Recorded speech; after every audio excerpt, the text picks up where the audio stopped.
আমাদের গাজীপুরের যে শিল্প পুলিশের ইউনিট আছে তারা একদম পুরা দমে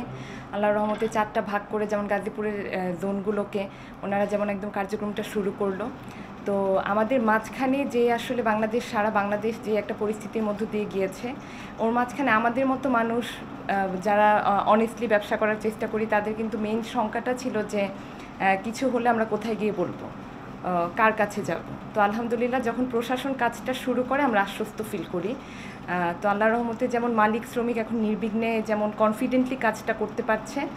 আর যেহেতু ওনাদের কার্যক্রমগুলো সবসময় জাস্ট নিরাপত্তা এনশিওর করার পাশাপাশি যে কীভাবে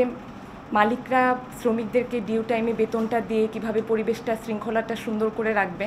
এই জন্য আগে থেকে ওনারা বিভিন্ন ডাটা নিয়ে ওগুলো কালেক্ট করে বিভিন্ন ফ্যাক্টরি থেকে আগে থেকে একটা সমঝোতার ভিত্তিতে কথোপকথনের মাধ্যমে কিভাবে আইন শৃঙ্খলাটাকে সুন্দর রাখা যায়।